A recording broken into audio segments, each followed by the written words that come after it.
Hola a todos, espero disfruten de este video. Voy a empezar el video leyendo La vida es un sueño de Pedro Calderón de la Barca. Es una obra de género teatral escrita en el año 1635, cuyo personaje, el príncipe Segismundo, se cuestiona sobre el sentido de la vida mientras se encuentra en cautiverio.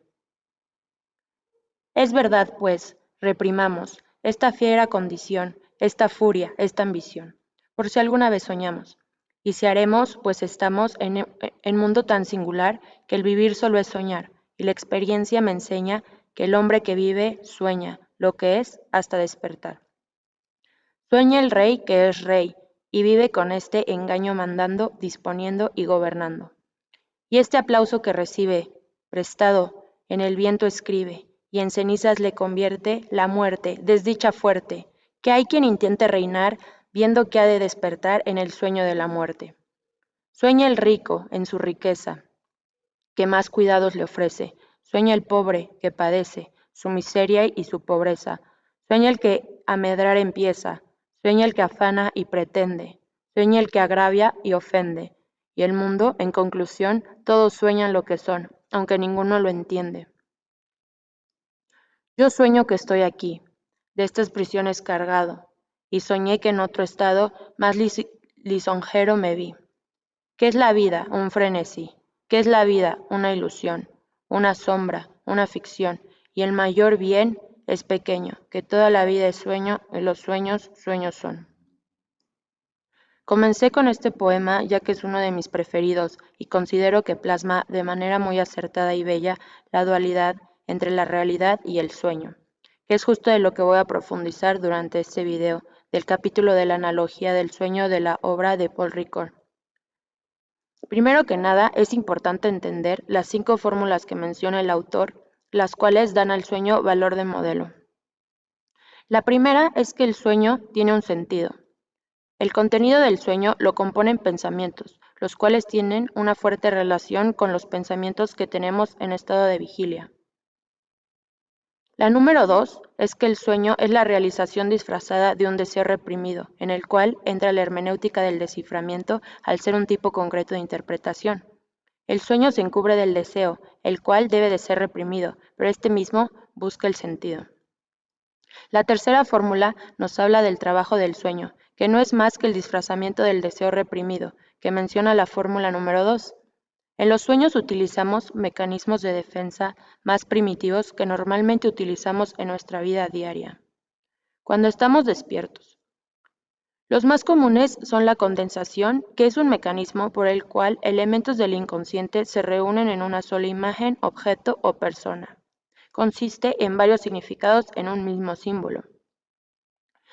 La simbolización nos habla de una imagen mental o pensamiento consciente como un símbolo para disfrazar un pensamiento inconsciente, que nos produce un estado de ansiedad. Dicho de otra forma, es expresar mediante símbolos material reprimido. Otro ejemplo de mecanismo de defensa bastante utilizado en los sueños es el desplazamiento, el cual despoja un contenido mental de su intensidad psíquica y ésta se deposita sobre un nuevo objeto. Por estos motivos, muchas veces nuestros sueños no tienen secuencia y o explicación lógica cuando tratamos de contarlos, en donde justo nuestra narrativa acerca del sueño es el material a interpretación. La fórmula número 4 menciona que el deseo representado por el sueño es ferozmente infantil, en donde el aparato psíquico experimenta una regresión de triple sentido, formal, cronológico y lógico.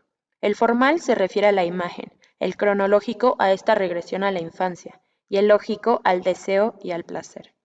Por último, la quinta fórmula nos habla de que el sueño permite la elaboración mediante el lenguaje, el símbolo, el sentido. Y aquí es donde entra nuestro psiquismo individual, que es visto por Freud como una huella. Pero de igual forma entra la cultura, como son los mitos y como es el folclore. Estas 5 fórmulas están estrechamente correlacionadas las unas con las otras y permiten esta lucha constante entre máscaras, consciente e inconsciente, que permite que la interpretación analógica del sueño.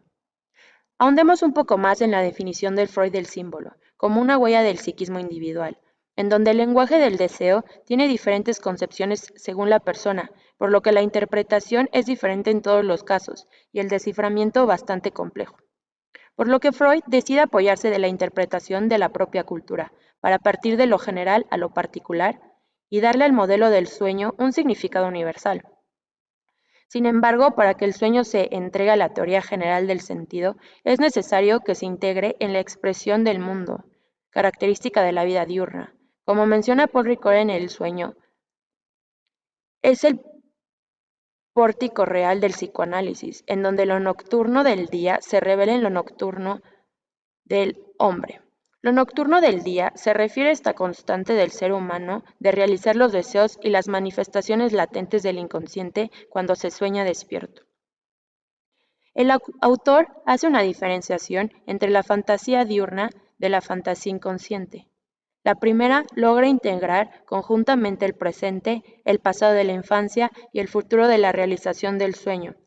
De igual forma, datos particulares de la historia personal de cada individuo se encuentran más al alcance para poder hacer uso de ello, en esta fantasía diurna. Estas técnicas que se emplean favorecen a que el inconsciente se manifieste de una forma un poco más sutil a que cuando estamos soñando, en donde las resistencias se pueden ir liberando a tal grado de que podamos disfrutar de nuestras fantasías y de tener acceso a ellas, y al placer que esto nos produce. Esta diferenciación entre soñar estando dormidos a despiertos coloca en la superficie técnicas empleadas y la economía de la pulsión y el placer que menciona Freud, por ejemplo el placer producido al liberarnos de las restricciones que la aparente falta de lógica o el tiempo cronológico limita nuestro pensamiento. Este es el juego de diferentes leyes del aparato psíquico que trabajan según el estado de vigilia o el estado de cuando estamos dormidos. Para profundizar un poco más en el tema, vamos a hablar de la relación del sueño con la vida de vigilia del tomo 4 de Interpretación de los sueños del psicoanalista Sigmund Freud. Citaré una frase para concebir como complemento estos dos estados, del fisiólogo Burdach de 1838. Nunca se retoma la vida diurna con sus esfuerzos y sus goces, sus alegrías y dolores. Más bien, el sueño se propone liberarnos de ella. Aun cuando toda nuestra alma esté ocupada por un objeto, o un profundo dolor desgarre nuestra interioridad, o una tarea acapare la totalidad de nuestras fuerzas espirituales, el sueño nos proporciona algo por completo ajeno, o toma de la realidad solo elementos singulares para sus combinaciones, o se mimetice con nuestro estado de ánimo y simboliza la realidad. Creo que esta frase nos habla de algo innegable.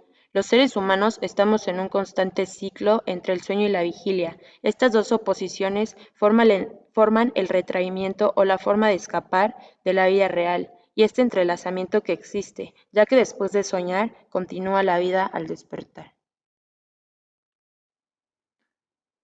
En lo personal, creo que en particular en los sueños, su interpretación en definitiva es una representación individual de la psique, aunada a la narración e interpretación individual del mismo, por lo que lo hace aún más específico y particular de la propia persona.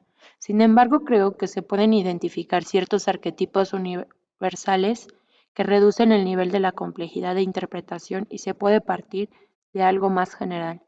Al ser el inconsciente, el gran encargado de nuestros deseos, miedos, pulsiones sexuales y agresivas, entre otras cosas que en su mayoría desconocemos, es sin duda un mundo desconocido, que nos va dejando pistas, por así decirlo, durante nuestros sueños a libre interpretación y significado. Es asombroso cómo cuando hablamos del inconsciente parece que hablamos de alguien ajeno a nosotros, cuando en verdad es lo más íntimo que tenemos y estamos completamente integrados como personas por muchísimas cosas, entre ellos lo más místico que yo creo que es el inconsciente. Disfruté mucho hacer este video y espero que los conceptos y lo que se habló alrededor del lenguaje hayan quedado claro.